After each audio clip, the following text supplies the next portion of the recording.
Hello guys, welcome back to my channel. Today I am sharing with you growing and caring for the Ficus Benjamina, a complete guide. We will explore the beautiful Ficus Benjamina plant and learn how to successfully grow and care for it. Ficus Benjamina, also known as the weeping fig, is a popular indoor plant with lush green leaves and gracefully drooping branches. We'll cover essential topics such as optimal lighting and watering requirements, suitable potting soil, and the importance of humidity. Whether you're a beginner or an experienced gardener, this video will provide you with all the information you need to keep your Ficus Benjamina thriving and add beauty to your home or office. Watch now and become a Ficus Benjamina pro. This stunning indoor plant adds elegance to any space. Place it in bright, indirect light, and water when the top inch of soil is dry.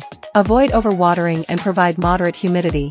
Prune regularly to maintain its shape, and fertilize monthly during spring and summer. Keep it away from drafts and extreme temperatures. Follow these tips, and your Ficus Benjamina will flourish. Ficus is poisonous to cats and dogs. Subscribe, like, and support my YouTube channel for more engaging videos.